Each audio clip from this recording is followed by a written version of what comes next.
Good evening साथियों। आज हम पढ़ेंगे मेंटल हेल्थ में वेरी इंपॉर्टेंट टॉपिक जिसका नाम है सिजोफ्रेनिया।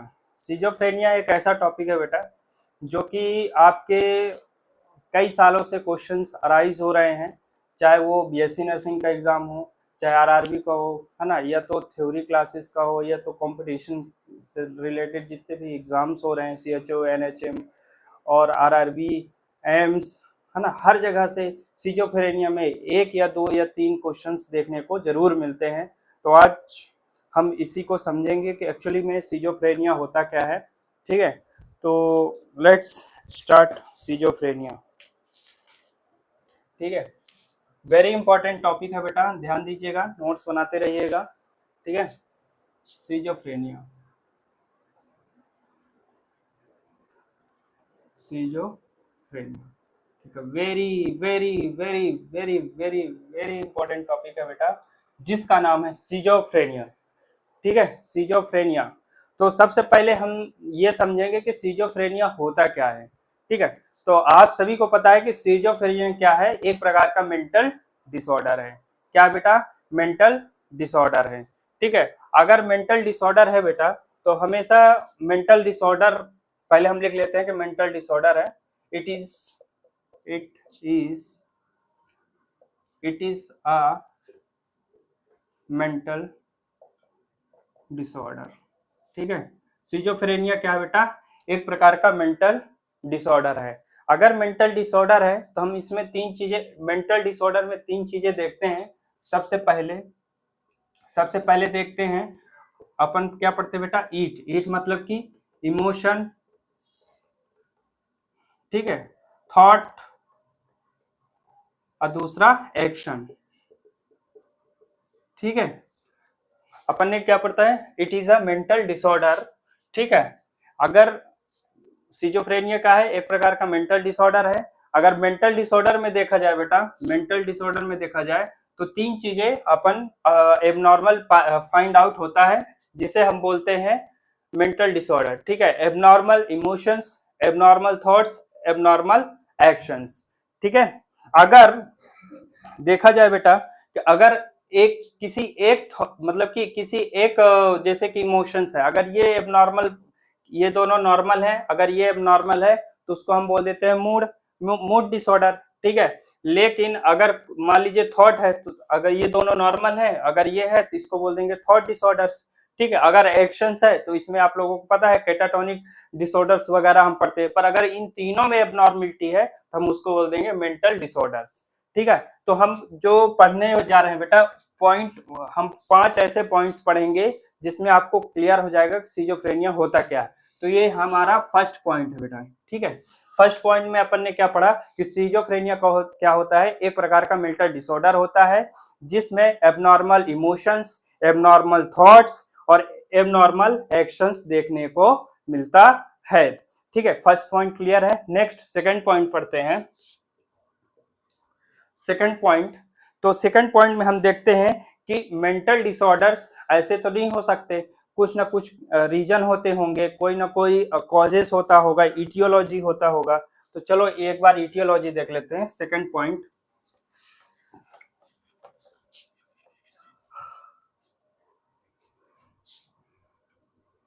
ठीक है, मेंटल डिसऑर्डर, मेंटल डिसऑर्डर। ठीक है, मेंटल डिसऑर्डर में हम क्या पढ़ रहे हैं बेटा? इटियोलॉजी। ठीक है, इटियोलॉजी। तो इटियोलॉजी मीन्स क्या होता है बेटा? कॉजेस, कारण। क्या कारण है मेंटल डिसऑर्डर होने के? तो हम इसमें दो चीजें पढ़ते हैं बेटा, ध्यान दीजिएगा। ठीक है, दो चीजें होती है, पहला है स्ट्रेस, ठीक है, और दूसरा है नॉन स्ट्रेस। पहला क्या है बेटा? स्ट्रेस है, और दूसरा क्या है? Non stress. अब बताइए इन दोनों में क्या क्या डिफरेंस है, स्ट्रेस में और नॉन स्ट्रेस में? स्ट्रेस मतलब कि जो कि जिसमें न्यूरॉन्स डैमेज, न्यूरॉन्स आप देखोगे तो नॉर्मल आपको दिखेंगे। ठीक है, ब्लड रिपोर्ट्स देखोगे तो नॉर्मल दिखेगा। ठीक है, पर पेशेंट्स को स्ट्रेस होगा। ठीक है, जैसे कौन कौन से कारण होगा? जैसे कि प्रेमिका, ठीक है, प्रेमिका महंगे गिफ्ट मांगती है, तो अब लड़का क्या करे बेचारा, उसको क्या होगा, होगा कि नहीं होगा स्ट्रेस। दूसरा एग्जाम्पल है बेटा, ठीक है, सीरियस नहीं होना। अनएम्प्लॉयमेंट, अनएम्प्लॉयमेंट्स, ठीक है। थर्ड है अनमैरिड, अनमैरिड, ठीक है, अनमैरिड, ठीक है। ये कुछ और भी कारण होंगे, आप लोग देखिएगा, जिससे कि न्यूरॉन्स डैमेज नहीं होते पर स्ट्रेस लेवल बढ़ता है, ठीक है। अब नॉन स्ट्रेस में क्या होगा, स्ट्रेस की बात तो हो गई, अब नॉन स्ट्रेस में क्या हम पढ़ेंगे, जैसे कि ट्रॉमा, ठीक है बेटा। ट्रॉमा, ट्रॉमा मतलब समझते हो ना, ट्रॉमा मतलब कि कोई गन शूट कर दिया, कोई डंडे मार दिए सिर पे, है ना, सर फट गया, ब्लीड हो रहा है, कोई भी कारण हो जिसमें ट्रॉमा हो, है ना। दूसरा है इन्फेक्शन, सीवियर अगर इन्फेक्शन हो गया है, ठीक है। और vitamin deficiency, vitamin deficiency, vitamin deficiency, ठीक है, जिसमें बेटा एबनॉर्मल ब्लड रिपोर्ट रहेगी। मैं ये कहूंगा कि जिसमें क्या होगा, ब्लड रिपोर्ट जब कराएगा जो भी व्यक्ति है, उसकी जो ब्लड रिपोर्ट्स है, एक्सरे है, सीटी स्कैन है, एमआरआई है, वो कैसा दिखेगा, एबनॉर्मल दिखेगा। और इसमें कैसा दिखेगा, नॉर्मल दिखेगा, पर पेशेंट्स को समस्या रहेगी, ठीक है। तो स्ट्रेस और नॉन स्ट्रेस में आप लोगों ने डिफरेंशिएट कर समझ में आया। नेक्स्ट है, अगर बेटा स्ट्रेस में देखा जाए तो हम इसको क्या बोलेंगे, फंक्शनल मेंटल डिसऑर्डर। बेटा हम क्या बोलेंगे बेटा, फंक्शनल मेंटल डिसऑर्डर, ठीक है। Functional mental disorder, functional mental disorder, ठीक है। Very very very very very very important बेटा, याद रख लेना कि अगर स्ट्रेस वाला है तो हम उसको बोलेंगे फंक्शनल मेंटल डिसऑर्डर। फंक्शनल क्यों बोल रहे हैं, क्योंकि इसके कारण, स्ट्रेस के कारण व्यक्ति का फंक्शनल डिसऑर्डर्स हो रहे हैं, फंक्शंस अपेयर हो रहे हैं, फंक्शनल डैमेज हो रहे हैं, इसलिए हम फंक्शनल मेंटल डिसऑर्डर बोलेंगे। और यहाँ पे नॉन स्ट्रेस पे क्या होगा बेटा, मैनिक डिप्रेसिव मेंटल डिसऑर्डर, या फिर इसी को बोल देंगे कि इसी को यह बोल देंगे कि ऑर्गेनिक मेंटल डिसऑर्डर भी हम बोल सकते हैं। क्या बोल देंगे बेटा, organic, organic mental disorder, organic mental disorder बोलेंगे, ऑर्गेनिक मेंटल डिसऑर्डर बोलेंगे, ठीक है। क्या बोलेंगे बेटा, इसमें क्या होगा बेटा, ऑर्गेनिक मेंटल डिसऑर्डर बोलेंगे, ठीक है। नॉन स्ट्रेस में क्या बोलेंगे, ऑर्गेनिक मेंटल डिसऑर्डर बोलेंगे, और स्ट्रेस में क्या बोलेंगे, फंक्शनल मेंटल डिसऑर्डर, ठीक है। अब यहाँ पे बेटा समझने की बात है कि एक लाइन यहाँ पे लिख लीजिएगा कि इसमें क्या होगा, न्यूरॉन्स क्या डैमेज होंगे, अरे इसमें न्यूरॉन्स डैमेज होंगे, इसमें न्यूरॉन्स डैमेज नहीं होंगे, ठीक है। तो आप लोग ऐसा लिख लीजिएगा कि इसमें लिख लीजिएगा न्यूरॉन्स नॉर्मल, न्यूरॉन्स नॉर्मल, इसमें कैसा रहेगा बेटा, न्यूरॉन्स नॉर्मल रहेगा। और नॉन स्ट्रेस में न्यूरॉन्स डैमेज देखने को मिलेगा, न्यूरॉन्स, न्यूरॉन्स डैमेज देखने को मिलेगा, न्यूरॉन्स डैमेज देखने को मिलेगा, ठीक है। अब ये बताइए कि जो स्ट्रेस है, प्रेमिका है, एम्प्लॉयमेंट्स है, अनमैरिड्स है, ये कब होता है, ये अर्ली एज में होता है बेटा। कब होता है, early age, between the 25 age group में होता है। और ये नॉन स्ट्रेस कब होता है बेटा, मोस्टली 50-60 के एबव देखने को मिलता है। ये ओल्ड एजों में देखने को मिलेगा और ये एडल्ट एज में देखने को मिलता है, ठीक है। इसी के नीचे हम लिखेंगे ऊपर साइड, ठीक है। इसके नीचे जस्ट लिखेंगे, इसके नीचे जस्ट लिखेंगे, जैसे मैंने बोला कि onset, onset at early, early age, onset at early age, ठीक है। और ये onset, onset at old age, ठीक है, मोस्टली कितने में, 60 ईयर्स, ठीक है, और ये 25 ईयर्स में देखने को, है ना, लगभग मिलेगा। ठीक है, इतना समझ में बेटा। ये सेकंड पॉइंट है। ठीक है, इसमें हमने क्या पढ़ा, स्ट्रेस कितने प्रकार के होते हैं, इटियोलॉजी पढ़ा हमने। इटियोलॉजी में हमने दो चीजें पढ़ी, पहला पढ़ा है स्ट्रेस, दूसरा पढ़ा है नॉन स्ट्रेस। स्ट्रेस कब होगा, अर्ली एज में होगा बेटा। ठीक है, और ये कैसे होगा, इसका अनएम्प्लॉयमेंट है, ये प्रेमिका है, या फिर अनमैरिड है, और भी अदर कॉजेस हो सकते हैं स्ट्रेस होने का। ठीक है, और इसमें नॉन स्ट्रेस में हमने पढ़ा है कि ट्रॉमा है, ठीक है, इन्फेक्शन है, विटामिन डेफिशिएंसीज है, इसके कारण जो ब्लड रिपोर्ट्स है एबनॉर्मल रहेगी नॉन स्ट्रेस में, और स्ट्रेस में क्या रहेगा, नॉर्मल ब्लड रिपोर्ट देखने को मिलेगा। फिर ठीक है, और स्ट्रेस के कारण कौन सा डिसऑर्डर होगा, फंक्शनल मेंटल डिसऑर्डर देखने को मिलता है, फंक्शनल मेंटल डिसऑर्डर देखने को मिलता है। और नॉन स्ट्रेस में कौन सा देखने को मिलेगा, ऑर्गेनिक मेंटल डिसऑर्डर देखने को मिलता है। ठीक है, organic mental disorder early old age में होता है, onset of the old age above the 60 years. ठीक है, और इसमें देखने को onset at the early age है 25 ईयर्स में देखने को मिलता है। ठीक है, इतना समझ में आया। नेक्स्ट आगे बढ़ते हैं।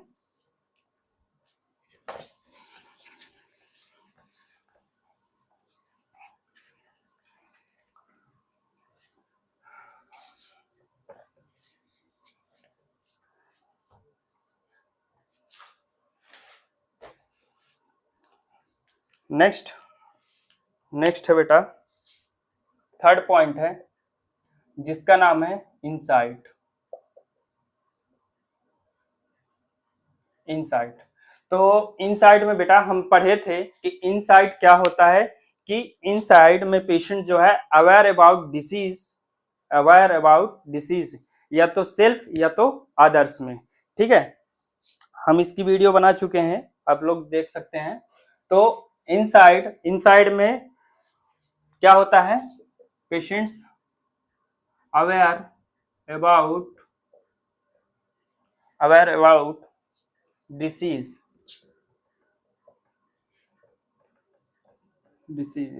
ठीक है। इसमें हम दो चीजें पढ़ते हैं बेटा, पहला है present,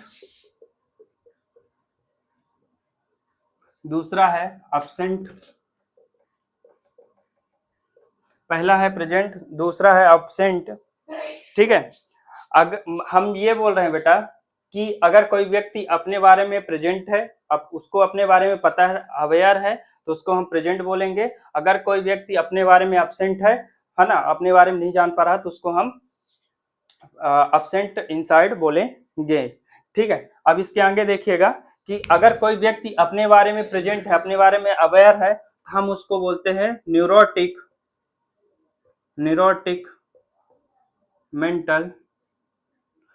mental disorder, neurotic mental disorder बोलेंगे। ठीक है, क्या बोलेंगे बेटा,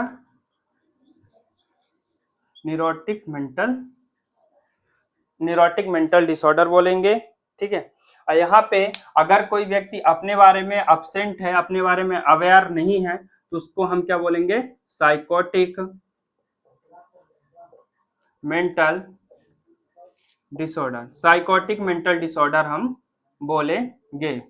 ठीक है, साइकोटिक मेंटल डिसऑर्डर हम बोलेंगे। ठीक है, नेक्स्ट। ठीक है, ये हम 5 पॉइंट पढ़ेंगे बेटा, पांचों पॉइंट्स को अच्छे से मैं डिटेल्स में बताऊंगा, देन इसके बाद हम डेफिनेशन बनाएंगे और आपको एकदम क्लियर पता चल जाएगा कि सिजोफ्रेनिया क्या होता है। ठीक है, किसी भी बुक में ऐसी थ्योरी या ऐसी डेफिनेशन नहीं होगी जो मैं आपको बताने वाला हूँ। ठीक है, नेक्स्ट हमने क्या पढ़ा कि जो अगर पेशेंट्स को इनसाइट प्रेजेंट है बेटा, तो उसको हम न्यूरोटिक मेंटल डिसऑर्डर बोलेंगे। अगर पेशेंट्स का इनसाइट अब्सेंट है, तो हम उसको बोलेंगे psychotic mental disorder. Next fourth point है,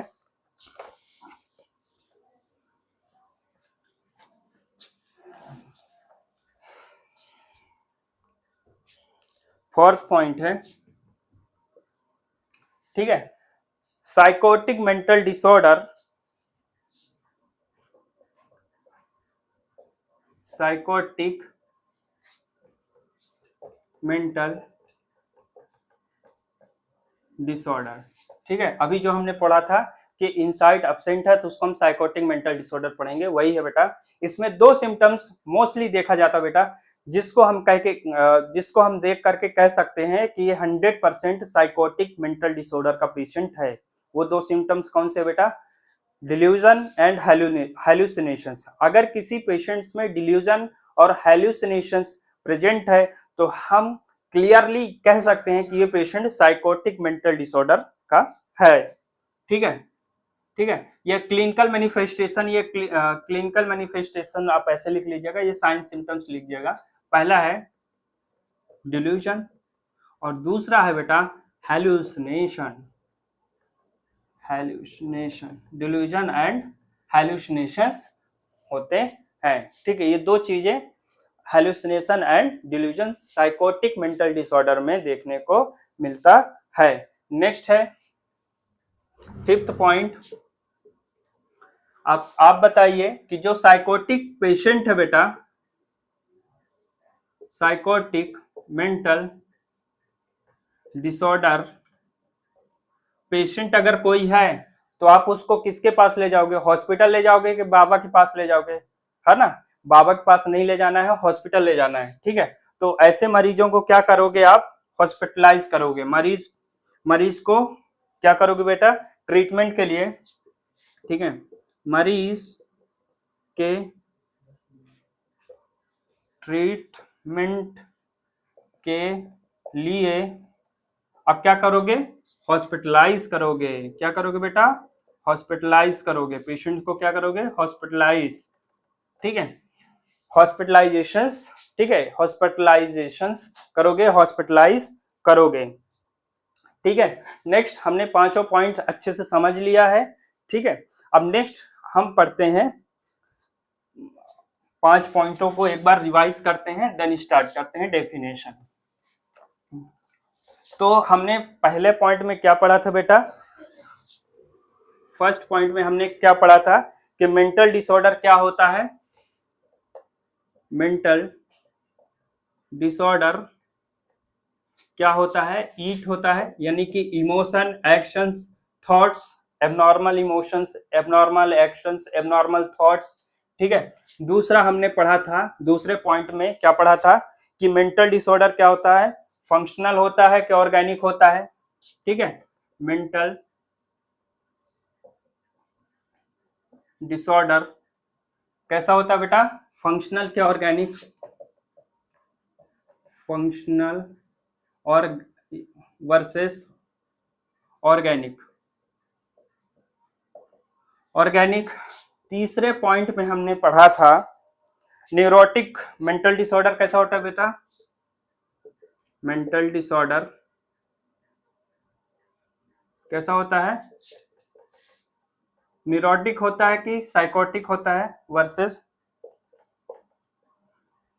साइकोटिक। ठीक है, नेक्स्ट हमने पढ़ा था फोर्थ पॉइंट में कि साइकोटिक में सिम्टम्स कौन से आए थे? Mental disorder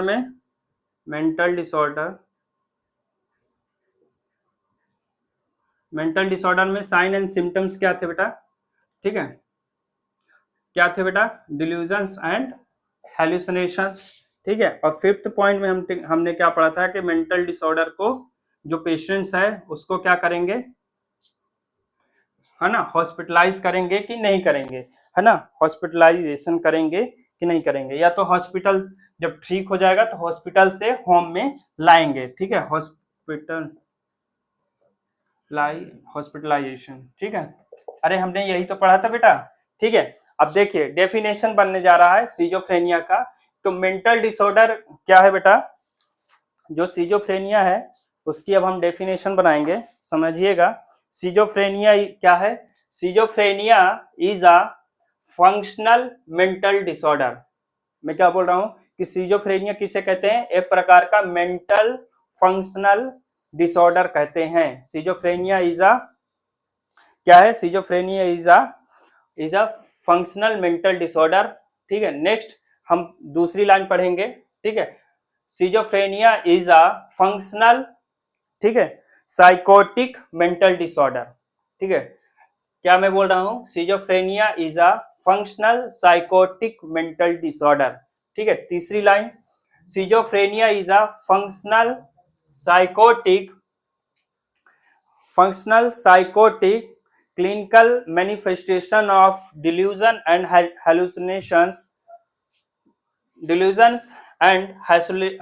hallucinations, uh, need to hospitalization।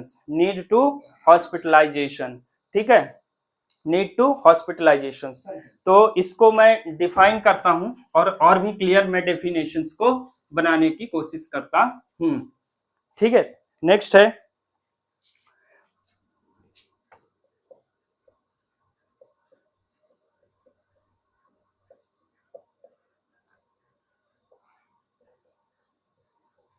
Schizophrenia. ठीक है, सीजोफ्रेनिया क्या बेटा, schizophrenia is a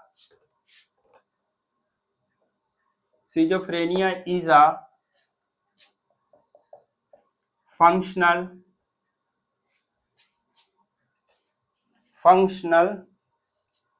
psychotic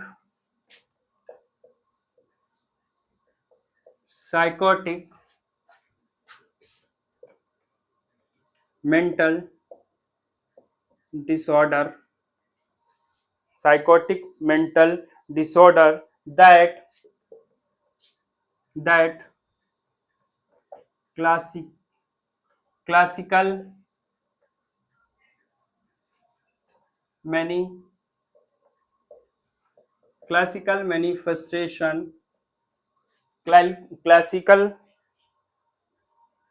manifestation is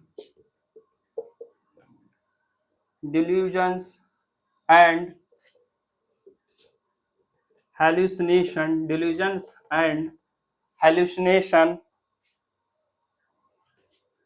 in early age of life। ठीक है, यहाँ पे फुल स्टॉप आ जाएगा। यहाँ पे एक लाइन लिख लो कि patient need hospitalization for treatment for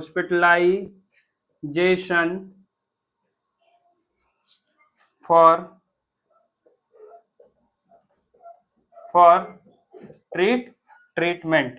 ठीक है, तो अब डेफिनेशंस आपका क्लियर हो गया होगा बेटा।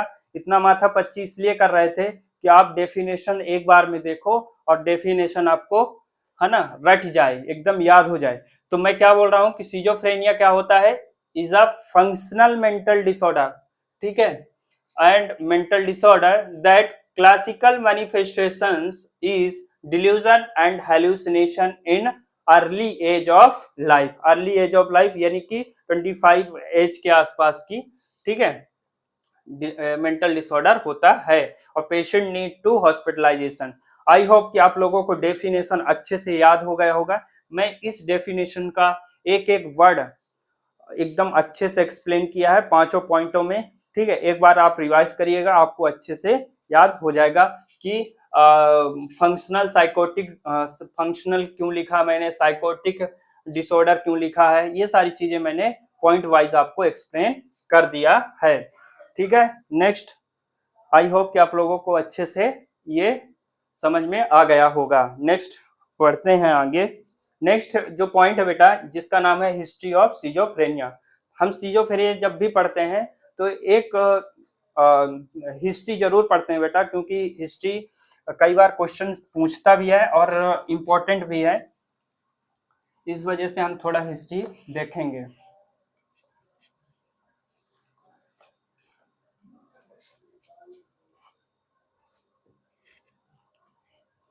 तो हिस्ट्री ऑफ सिजोफ्रेनिया,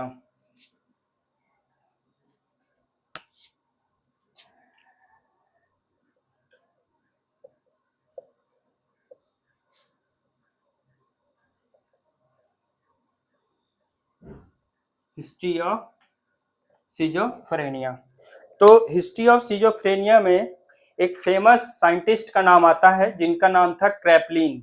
ठीक है, जो क्रैपलिन थे बेटा,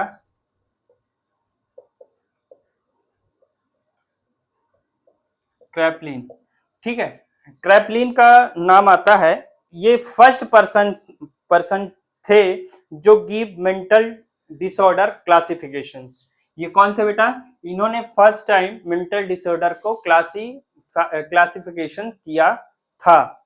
ठीक है, तो first person who give mental disorder classification, first person who give mental disorder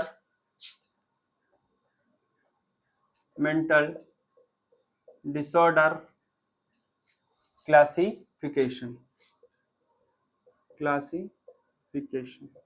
ठीक है, और एक बात इनके बारे में बता रहा हूं कि इन्होंने जो क्लासिफिकेशन दिया था वो किसी बेस पे दिया था, किसी के आधार पे दिया था।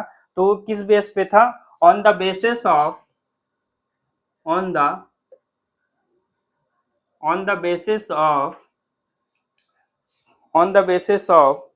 Course of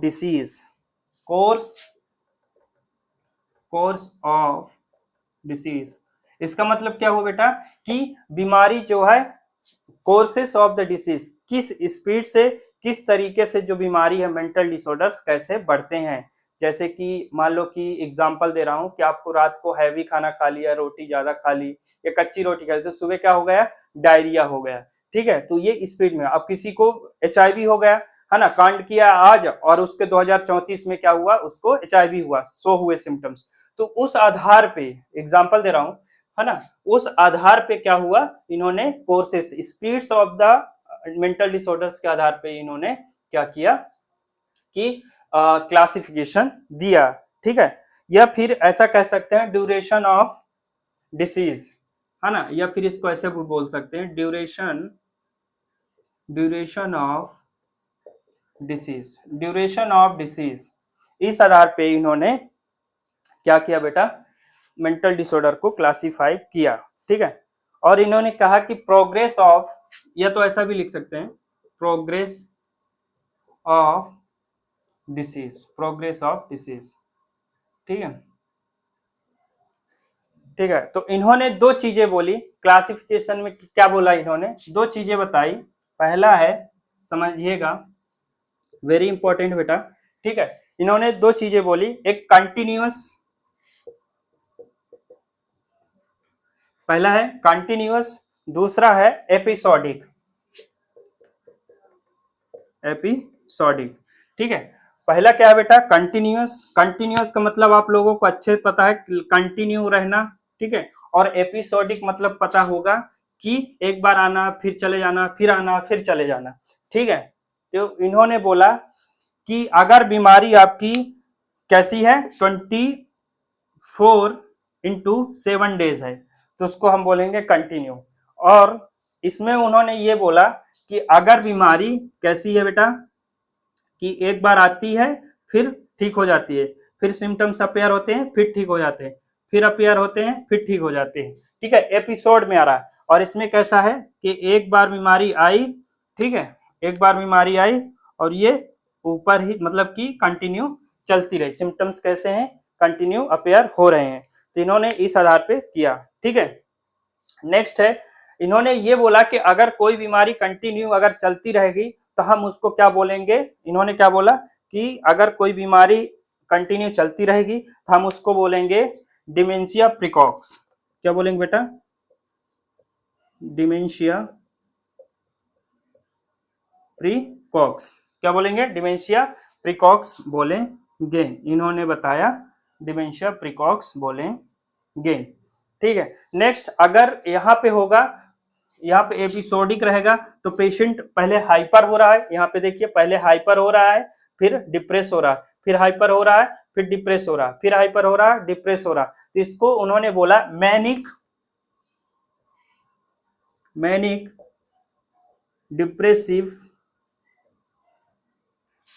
depressive disorder. क्या बोला इन्होंने? मैनिक डिप्रेसिव डिसऑर्डर उन्होंने बोला। ठीक है, डिप्रेसिव एपिसोडिक बोल सकते हैं बेटा, डिप्रेसिव से अच्छा रहेगा, वर्ड में बुकों में देखने को मिलेगा एपिसोडिक। ठीक है, एपिसोडिक। ठीक है, एपिसोडिक। ठीक है, अब हमको दो शब्द मिल गए, मैनिक डिप्रेसिव एपिसोड, है ना, और दूसरा मिल गया बेटा, क्या मिलेगा? Dementia praecox. तो ये तो हम बाइपोलर डिसऑर्डर में उसको अच्छे से पढ़ेंगे, क्योंकि बाइपोलर में मैनिया और डिप्रेशन दोनों देखने को मिलता है। आज हम पढ़ेंगे डिमेंशिया प्रिकॉक्स। डिमेंशिया प्रिकॉक्स क्या होता है, ठीक है, इसके बारे में थोड़ा सा हम समझते हैं। ठीक है, आप लोग नोट्स बना सकते हो बेटा। ठीक है, नेक्स्ट,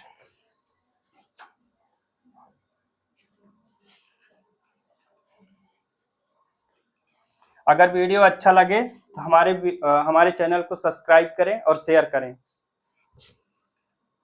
नेक्स्ट है डिमेंशिया प्रिकॉक्स।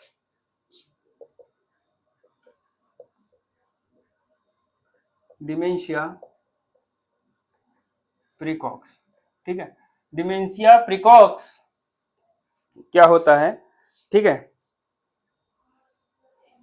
ठीक है, डिमेंशिया प्रिकॉक्स क्या होता है बेटा? सबसे पहले वर्ड गिवन बाय, ठीक है, डिमेंशिया प्रिकॉक्स वर्ड गिवन बाय, अरे किसने दिया बेटा? क्रैपलिन। कौन दिया है? कैप्रिल भाई साहब ने डिमेंशिया प्रिकॉस शब्द दिया है, कई बार एमसीक्यूज में पूछा जा सकता है। ठीक है, तो कैप्लिन साहब बोलते हैं, है ना, गिवन बाय कैप्लिन। तो कैप्रिन साहब बोलते हैं कि जो डिमेंशिया है दो वर्ड से मिलके बना होता है। ठीक है, डिमेंशिया प्रिकॉक्स जो होता है बेटा, डिमेंशिया ऐसा लिखते हैं डिमेंशिया। ठीक है, पहला है डी और दूसरा है मेंशिया। ठीक है, dementia, D and mentia. D for क्या होगा बेटा? डिक्रीज। क्या होगा इसका मतलब? Decrease, decrease. और मेंशिया मतलब होता है मेंटल एबिलिटी, मेंटल एबिलिटी। ठीक है, मेंटल एबिलिटी। और यहाँ पे एक वर्ड है प्रिकॉक्स। तो प्रिकॉक्स मतलब क्या हुआ?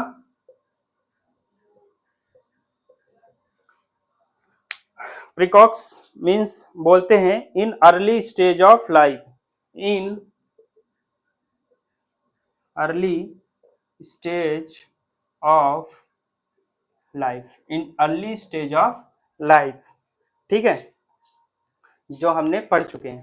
ठीक है, तो उन्होंने क्या बोला कि क्रैपलिन साहब बोलते हैं कि डी मतलब कि डिक्रीज, मेंशिया मतलब मेंटल एबिलिटी, ठीक है, और प्रिकॉक्स मतलब in early stage of life. तो मतलब कहने का मतलब कि decrease mental ability in early stage of life is called dementia praecox. क्या बोलेंगे बेटा? डिमेंशिया प्रिकॉक्स बोलेंगे। तो चलो इसको लिखते हैं बेटा, है ना, decrease mental capacity, mental capacity, बात वही है, मेंटल एबिलिटी या मेंटल कैपेसिटी बोल सकते हैं, capacity in early stage of life is called dementia, sorry, dementia praecox. ठीक है, क्या बोलेंगे बेटा? Dementia praecox. तो क्रैपलिन साहब बोलते हैं कि decrease mental ability in early stage of life is called dementia praecox. ठीक है, डिमेंशिया प्रिकॉक्स की डेफिनेशन हो गई बेटा। ठीक है, डेफिनेशन, ठीक है, क्या हो गई, डेफिनेशंस। ठीक है, नेक्स्ट, आई होप कि आपको इतना समझ में आया होगा। ठीक है, नेक्स्ट आगे बढ़ते हैं।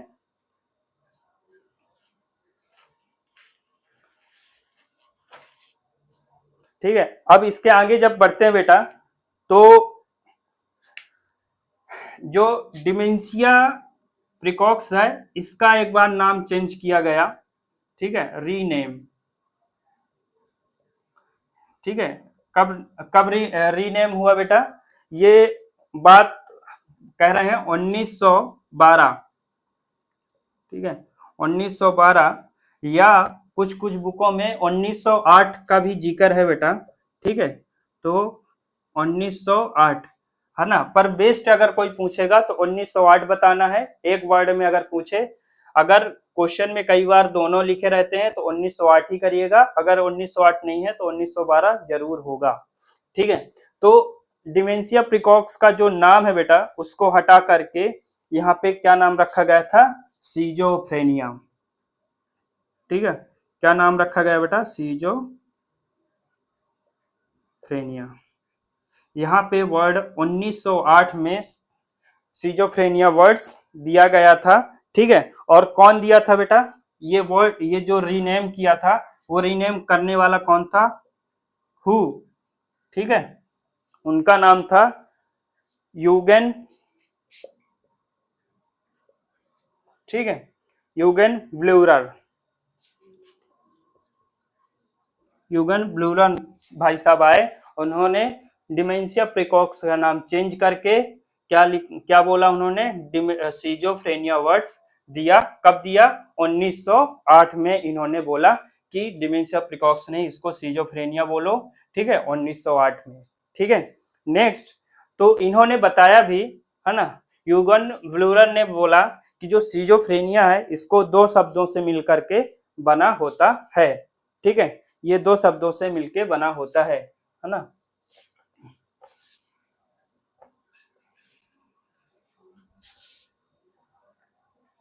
ठीक है, जो सीजोफ्रेनिया है, ये टू शब्दों से मिलकर बना है, टू वर्ड से मिलके बना हुआ है सीजोफ्रेनिया। ठीक है, पहला है सीजो, दूसरा है फ्रेनिया।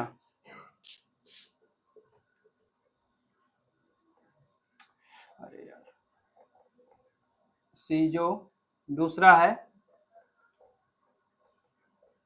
फ्रेनिया। ठीक है,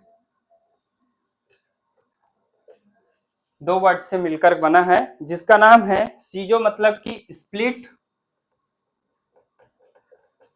ठीक है, और फ्रेनिया मतलब होता है माइंड। फ्रेनिया मतलब होता है बेटा माइंड। ठीक है, फ्रेनिया मतलब होता है माइंड, मतलब कि split of mind, split of split of mind. ठीक है, नेक्स्ट आगे बढ़ते हैं।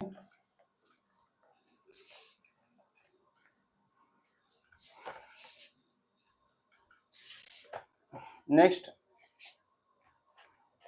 ये आपकी हो गई हिस्ट्री। नेक्स्ट आगे पढ़ेंगे हम बेटा, इसमें एपियोडेमियोलॉजी of schizophrenia.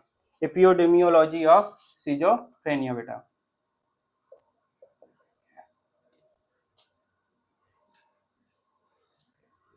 Epidemiology of schizophrenia. ठीक है, एपिडेमियोलॉजी ऑफ सीजोफ्रेनिया।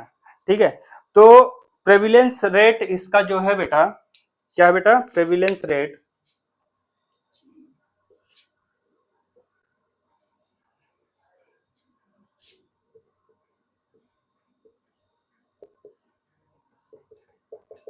प्रेविलेंस रेट वो क्या है, रिक्स। आपसे मैं एक क्वेश्चन पूछूं कि जो सीजोफ्रेनिया है, वो हम लोगों में होने के कितने ज्यादा चांसेस हैं, होंगे कि नहीं होंगे, 100% चांसेस हैं, 1% चांसेस हैं, 50% चांसेस हैं, ये बताइए। तो नॉर्मल हेल्दी व्यक्ति को सीजोफ्रेनिया होने के 1% चांसेस हैं। तो हम ये चीज लिख सकते हैं कि life time risk of schizophrenia, life time risk of schizophrenia is chances of 1%। ठीक है, एक नॉर्मल हेल्दी पर्सन में देखा गया है बेटा कि 1% जो है तो चांसेस हो सकते हैं सिजोफ्रेनिया होने के। ठीक है, नेक्स्ट लाइन है बोथ पेरेंट्स, बोथ पेरेंट्स मतलब कि दो माँ बाप नहीं, मतलब कि माता पिता। ठीक है, दो पेरेंट्स, बोथ पेरेंट्स। ठीक है, बोथ पेरेंट्स हैव सिजोफ्रेनिया। ठीक है, अगर दोनों बोथ पेरेंट्स को सिजोफ्रेनिया है तो बच्चे में 40% बेटा, 40% कितने परसेंट, 40% संभावना है उसको सिजोफ्रेनिया होने के।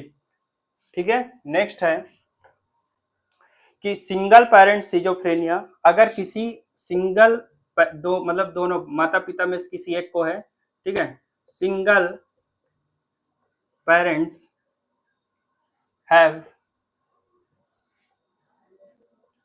सिजोफ्रेनिया। ठीक है, अगर सिंगल पेरेंट्स को सिजोफ्रेनिया है तो उसको लगभग 12% बच्चे में सिजोफ्रेनिया देखने को मिल सकता है। ठीक है, कितने परसेंट, 12% सिजोफ्रेनिया देखने को मिल सकता है। अब यहाँ पे बेटा एक वेरी इंपॉर्टेंट रोल होता है नर्स का, वो क्या होता है कि रोल ऑफ नर्स क्या होता है बेटा, रोल ऑफ नर्स। ठीक है, कि उन पेरेंट्स को नर्स गाइड करेगी कि वो बच्चा प्लान ना करें, एडॉप्ट के बारे में प्लान करें। ठीक है, कि बच्चे को जन्म देने से अच्छा है कि उसको क्या करें कि गोद ले लें बच्चे को, है ना, एडॉप्ट कर लें। क्यों क्यों ऐसा, क्योंकि अगर मान लो कि पेरेंट्स को सिजोफ्रेनिया है तो ऑलरेडी बच्चे में आ ही जाएगा, है ना, तो बाद में तकलीफ होगी, इसलिए क्या करे नर्स पेरेंट्स को गाइड करे कि वो क्या करे कि बच्चे को क्या करे कि एडॉप्ट कर ले। ठीक है, encourage parents for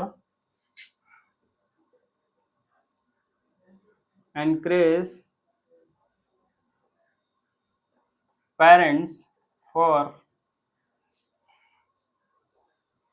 for adaptation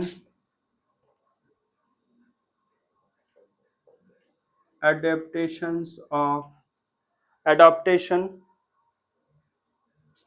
of child। ठीक है, नर्स का क्या रोल है यहाँ पे कि बच्चे को एडॉप्ट करें।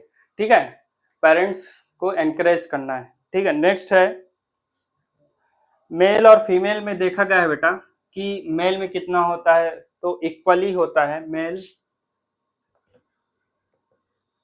फीमेल में दोनों ही इक्वल ही होता है। नेक्स्ट है मैरिड में ज्यादा होता कि अनमैरिड में, मैंने पहले ही बताया था कि ये 25 के एज में होता है, तो ये अनमैरिड में ज्यादा देखने को मिलेगा कंपेयर टू मैरिड। ठीक है, अनमैरिड है ना टू मैरिड। ठीक है, नेक्स्ट आगे बढ़ते हैं, ये किन में देखने को मिलेगा, अमीर लोगों में देखने को मिलेगा कि गरीब लोगों में देखने को मिलेगा। मैंने बोला था कि अनएम्प्लॉयमेंट्स। ठीक है, तो ये किस में देखने को मिलेगा बेटा, लो सोशियो इकोनॉमिक स्टेटस वाले लोगों में देखने को मिलेगा। ठीक है, लो socio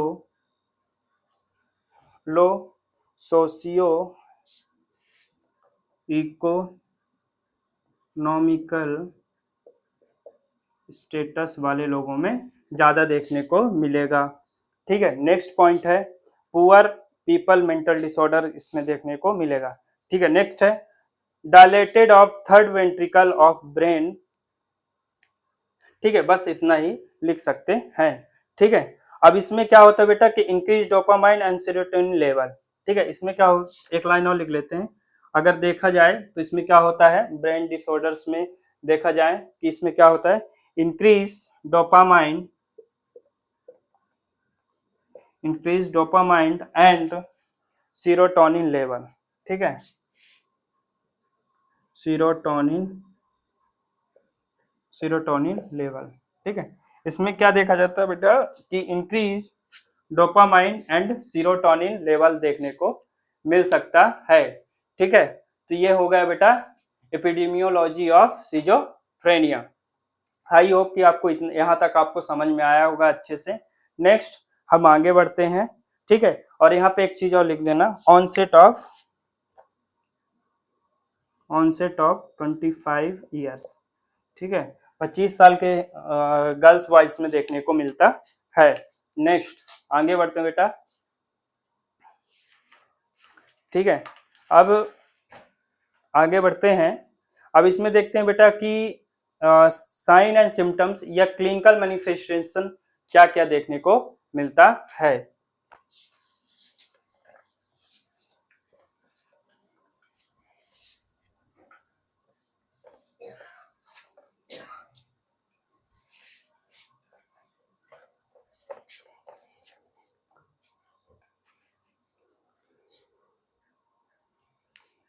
clinical manifestation of schizophrenia, clinical manifestation of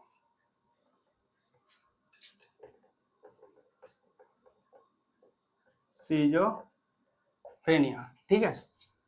पहला पॉइंट सिजोफ्रेनिया, तो हम इसमें बेटा 5 पॉइंट पढ़ेंगे जो कि आपको अच्छे से क्लासिफाई कर देगा कि क्या क्या सिम्टम्स होंगे, ठीक है। तो पहले हम हेडिंग पढ़ लेते हैं। पहला है फंडामेंटल सिम्टम्स, फंडामेंटल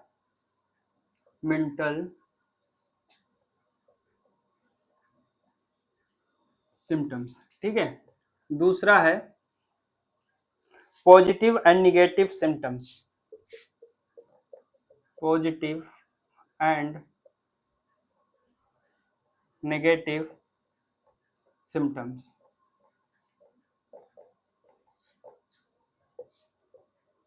थर्ड है catatonic symptoms, catatonic symptoms. Fourth है डिसऑर्गेनाइज सिम्टम्स, डिसऑर्गेनाइज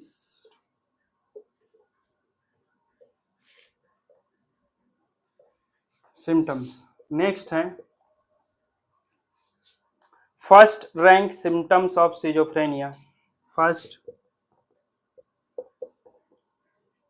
रैंक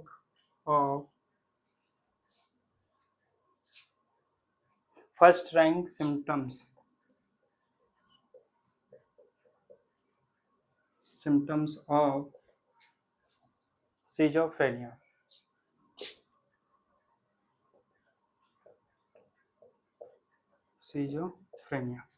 ठीक है। नेक्स्ट वीडियो बेटा हम ये जो 5 सिम्टम्स मैंने लिखवाए हैं इनको हम जैसे कि फंडामेंटल सिम्टम्स है, पॉजिटिव निगेटिव सिम्टम्स है, कैटाटोनिक सिम्टम्स है, डिसऑर्गेनाइज सिम्टम्स है, first rank symptoms of schizophrenia. हम नेक्स्ट सिजोफ्रेनिया का जो सेकेंड वीडियो रहेगा उसमें हम इन सारी सिम्टम्स को एकदम एक्सप्लोर करेंगे, इनको अच्छे से पढ़ेंगे, डिटेल्स में पढ़ेंगे। So thank you so much, आप हमारे साथ वीडियो में बने रहें और लाइक करें, शेयर करें, है ना, और सब्सक्राइब करें, ठीक है। वीडियो अगर अच्छा लगे तो कमेंट करें और कोई भी सवाल हो उसको जरूर पूछे बेटा, कमेंट बॉक्स में मैसेज करें, ठीक है, जिसके मैं उसको एक्सप्लेन कर सकूं। नेक्स्ट वीडियो में हम यही सारे सिम्टम्स को अच्छे से पढ़ेंगे। Thank you so much.